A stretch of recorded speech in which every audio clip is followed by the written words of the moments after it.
नमस्कार, मैं हूँ लीला। स्वागत है आपका हमारे चैनल में। आज का विषय है दशा माता व्रत कथा। पुराने समय की बात है कि एक घर में एक जेठानी देवरानी, वे दोनों निसंतान थी। वे मेहनत करके पेट पाला करती थी। दोनों व्रत पूजन कुछ भी नहीं करती थी। एक दिन दोनों प्रातःकाल गांव में आग लेने गई। उस दिन गांव में दशा माता का पूजन था, इसलिए उन्हें किसी के जहां से भी आग नहीं मिली। आग न मिलने पर जेठानी देवरानी से बोली, आज हम दोनों का भी व्रत रहेगा। शाम को आग मिलने पर ही रसोई बनाकर भोजन करेंगी। शाम को जाने पर जेठानी अपनी पड़ोसन के जहां से आग लेने गई। पड़ोसन ने उसे आदर पूर्वक बिठाया। जेठानी ने पड़ोसन से पूछा, दशा माता का पूजन करने से क्या होता है? पड़ोसन ने बताया कि जिस बात की इच्छा करके डोरा लिया जाता है वह इच्छा पूर्ण हो जाती है। जेठानी ये सुनकर पड़ोसन से बोली, अगली बार जब डोरा लेना हो तो मुझे भी बताना, मैं भी डोरा लूंगी। जेठानी जैसे ही आग लेकर घर से बाहर आई तो उसे गाय चरकर आती दिखाई दी। ग्वाला पीछे आ रहा था। उसके कंधे पर एक बछड़ा था और एक गाय बछड़े को चाटते हुए चल रही थी। पड़ोसन ने ग्वाले से पूछा, तुम्हारी गाय के पहली बार प्रसव हुआ है क्या? ग्वाले ने बताया कि हाँ। पड़ोसन ने फिर पूछा, गाय ने बछड़ा दिया कि बछिया? ग्वाला बोला, बछड़ा है। यह जानकर जेठानी से पड़ोसन ने कहा कि घर जाकर दशा माता का डोरा ले लो। 9 दिन तक व्रत रखकर कथा सुनना तथा 10वें दिन सिर सहित स्नान करके पूजन करना। दशा माता चाहेंगी तो 10 दिन के भीतर ही तुम्हारी मनोकामना पूर्ण हो जाएगी। जेठानी ने घर जाकर सारी बातें देवरानी को बताई। दोनों ने दशा माता से मनौती मांगी कि यदि हम दोनों की संतान होगी तो हम सुहागनों को न्योता देंगे। दोनों ने दशा माता का डोरा लिया। दशा माता की कृपा से डोरे की पूजा से पहले ही दोनों देवरानी जेठानी गर्भवती हो गई। 9 महीने 9 दिन के बाद दोनों के जहां 2 लड़कों ने जन्म लिया। बालकों के नामकरण संस्कार के बाद देवरानी ने जेठानी से कहा, हमने जो सुहागनों को न्योतने की मन्नत मांगी थी उसे अब पूरा करना चाहिए। जेठानी ने कहा कि हाँ, अभी ऐसी क्या जल्दी है? जब लड़कों का अन्नप्राशन किया होगा तब सुहागनों को न्योता देंगे। जब लड़कों का अन्नप्राशन संस्कार हुआ तब देवरानी ने जेठानी से सुहागनों को न्योता देने की बात कही, परंतु जेठानी ने बात को टाल दिया और कहा कि लड़कों के मुंडन संस्कार पर सुहागनों को न्योता देंगे। होते होते कुछ समय बाद लड़कों का मुंडन संस्कार भी हो गया। देवरानी ने जेठानी को सुहागनों को न्योता देने की बात कही। जेठानी बोली, लड़कों की सगाई के समय ही सुहागनों को न्योता दिया जाएगा। लड़के बड़े हो गए, उनकी सगाई भी होगी, परंतु जेठानी ने अब की बार भी सुहागने नहीं न्योती। जेठानी बोली, जिस दिन लड़के के फेरे होंगे उस दिन सुहागनों को न्योता देंगे। इस बार देवरानी बोली, बहन तुम्हारी जब इच्छा हो तब सुहागनों को न्योता देना, परंतु मैं तो लगन के दिन ही सुहागनों को न्योता दूंगी। देवरानी ने लगन के दिन ही सुहागनों को न्योता दिया, परंतु जेठानी ने कुछ भी परवाह न की। लगन के बाद पूजन करने के बाद दोनों दूल्हे बारात जाकर बैंड बाजे सहित ब्याने चल दिए। देवरानी के बेटे का विवाह बड़ी धूमधाम से सुकुशल पूर्ण हो गया, परंतु जेठानी ने सुहागनों को न्योता नहीं दिया था, इसलिए दशा माता ठीक फेरों के समय उसे उठाकर ले गई। दूल्हे के सहसा गायब हो जाने के कारण वर कन्या दोनों में हाहाकार मच गया। उसकी बारात खाली हाथ लौटकर आई, परंतु लड़की की माता बड़ी संकट में पड़ गई। इस अधव्याही लड़की से कौन ब्याह करेगा? पड़ोस की चतुर सुहागनों ने लड़की की माता को समझाया कि ब्याह का जो सामान बचा है उस सामान को लड़की के हवाले कर दिया जाए। लड़की भिखारियों को सदा व्रत देने लगी। एक दिन साधु तीर्थ यात्रा करता हुआ वहां आया। गांव से घने जंगल में भी एक पीपल का पेड़ था। लोग इस पीपल के पेड़ को पार्स पीपल कहते थे। उसी पेड़ पर दशा माता का निवास था। साधु चलता चलता शाम को उसी पेड़ के नीचे ठहर गया। झाड़ूदार ने आकर उसी पेड़ के पास के मैदान में झाड़ू लगाई। विस्ती ने वस्क से वहां पर छिड़काव कर दिया तथा माली ने जय फूल बिखेर दिए। तब अनेक देवता अनेक प्रकार की पोशाक पहनकर आने लगे तथा स्थान पर बैठने लगे। सबसे बाद में स्वर्ग के राजा इंद्र का सिंहासन उतरा। इसी के साथ स्वर्ग की अप्सराएं आकर सिंहासन के चारों ओर नाचने लगी। उसी समय अधवाहे लड़के को गोद में लाकर दशा माता पीपल के पेड़ से नीचे उतरी। इंद्र के साथ स्वर्ग से एक सुरा गाय भी आई थी। उसने 2 गिलास दूध दिया था। लड़के ने अधवाहे के भाग का एक गिलास अलग रख दिया गया। दूसरे गिलास का दूध भी पी लिया। जब तक अप्सराओं का नाच गाना होता रहा, दशा माता लड़के को गोद में लेकर बैठी रही। सुबह होते ही देवताओं का दरबार भंग हुआ।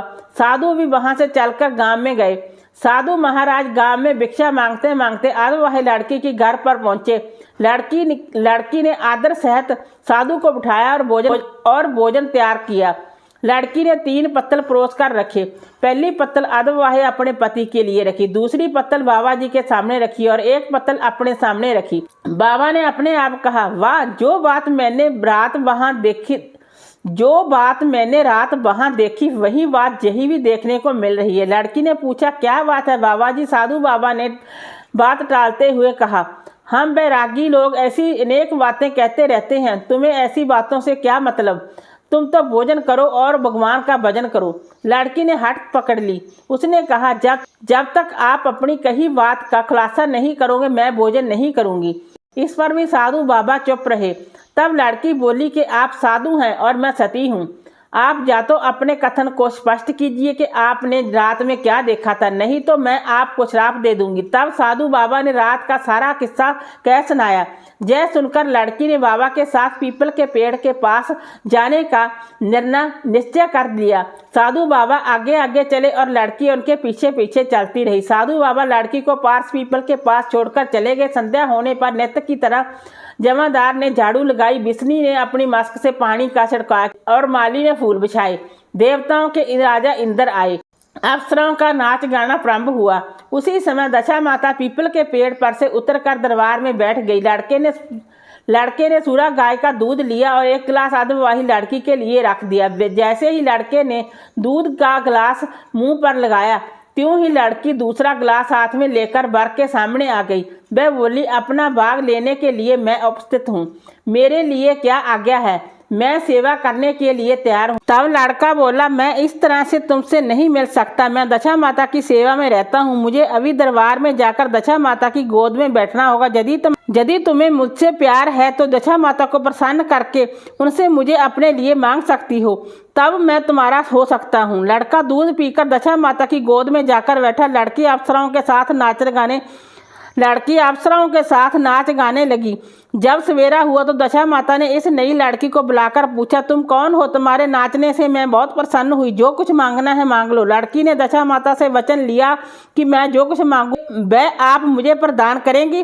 तथा अस्तु कहने के बाद लड़की ने दशा माता से अपने पति को पकड़कर कहा, मुझे यही चाहिए। दशा माता ने कहा, तूने मांगा तो बहुत, परंतु मैं वचन दे चुकी हूँ, इसी कारण मैं तेरे पति को तुझे वापस देती हूँ। राजा इंद्र ने पूछा कि भगवती, यह सब क्या राज है? मैं इस राज को जानना चाहता हूँ। तब दशा माता ने बताया कि यह लड़का मेरे वरदान से ही प्राप्त हुआ था। इसकी माता ने मनौती मांगी थी कि लड़का पैदा होने पर मैं सुहागनों को न्योता दूंगी, परंतु उसने अभी तक अपना वचन पूरा नहीं किया। इस कारण मैं इस लड़के को विवाह मंडप से उठा लाई हूँ। यह लड़की इसकी अविवाहित पत्नी है और पतिव्रता है। पतिव्रता होने के कारण ये देव समाज में पहुंचकर मुझसे अपना पति मांग रही है। दशा माता के ऐसे वचन सुनकर इंद्र सहित सब देवताओं ने वर वधू के ऊपर पुष्प की वर्षा की। तब तक साधु बाबा भी वहां पर आ गए। साधु बाबा दुल्हा और दुल्हन को साथ लेकर गांव की ओर चल पड़े। जब ये तीनों गांव के समीप पहुंचे तो गांव वालों ने दुल्हा दुल्हन को देखकर लड़की के पिता को सूचना दी कि तुम्हारी पुत्री एवं दुल्हे के साथ आ रही है। जिस दिन से लड़की चली गई थी तो उसके पिता ने लोकपवाद के डर से बाहर निकलना बंद कर दिया था। गांव वालों की ये भी बात सुनकर उसने घर के कबाड़ बंद कर लिए। उसने समझा कि लड़की साधु बाबा के साथ आ रही होगी, इसलिए लोग मेरा उपहास कर रहे हैं। जब गांव के गणमान्य व्यक्तियों ने भी वही बात बताई, तब उसने घर के कबाड़ खोले और बाहर निकला। जब उसने सचमुच अपने द्वार पर लड़की और दामाद को खड़े देखा तो उसकी प्रसन्नता का ठिकाना नहीं रहा। लड़की के पिता ने इस खुशी के मौके पर बहुत दान पुण्य किया और फिर से विवाह की तैयारी की। लड़की ने अपनी माता से कहा कि इस तरह से विवाह नहीं होगा। पहले दुल्हे की माता सुहागनों को न्योता देकर बारात लेकर आए, तब विवाह के नेक पूरे किए जाएंगे। लड़की के पिता ने लड़के के घर खबर भेजी। लड़की की मां ने पहले सुहागनों को न्योता दिया, तब बारात चली। बड़ी धूमधाम से विवाह हुआ। वर वधू दोनों अपने घर पर आ गए। वधू की खुशी में लड़के की माता ने दोबारा सुहागनों को न्योता दिया। उसी समय से विवाह के दिन वर के घर सुहागणों को न्योतने की प्रथा चली आ रही है। दशा माता ने जिस तरह सती की दशा बदली वैसी वह सभी की दशा वह सभी का कल्याण करे।